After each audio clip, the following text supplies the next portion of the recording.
C'est une pratique à moindre échelle au regard de l'Office national des forêts.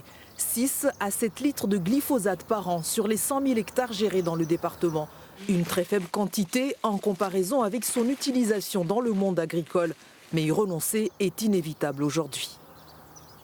On est conscient d'un rejet sociétal de cette molécule. Donc on s'est dit, voyons si on peut s'en passer. On l'utilisait exclusivement pour lutter contre les invasives. Et on a travaillé pendant 2 ans pour trouver des protocoles techniques alternatifs. Ça va nous coûter un petit peu plus cher, ça va être un petit peu plus compliqué, mais on s'inscrit dans les marges globales. Et donc on a décidé d'arrêter purement et simplement le glyphosate en forêt publique. Le recours de cet herbicide se faisait d'une manière ponctuelle et pour des cas bien particuliers. Par exemple, sur l'ajonc d'Europe, lorsque les ajoncs étaient trop gros pour être arrachés, on coupait à la tronçonneuse et avec un pinceau, on badigeonnait la souche de glyphosate pour permettre donc que le produit, qui est un systémique descendant, donc qui descend de les racines, fasse mourir la plante. Donc il n'y a pas d'aspersion, il n'y a pas de gouttes autour qui tombaient dans la terre.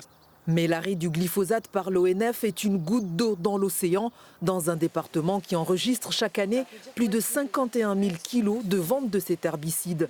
Le deuxième plus grand consommateur en France de ce produit, autorisé dans le pays, mais soupçonné d'être cancérigène.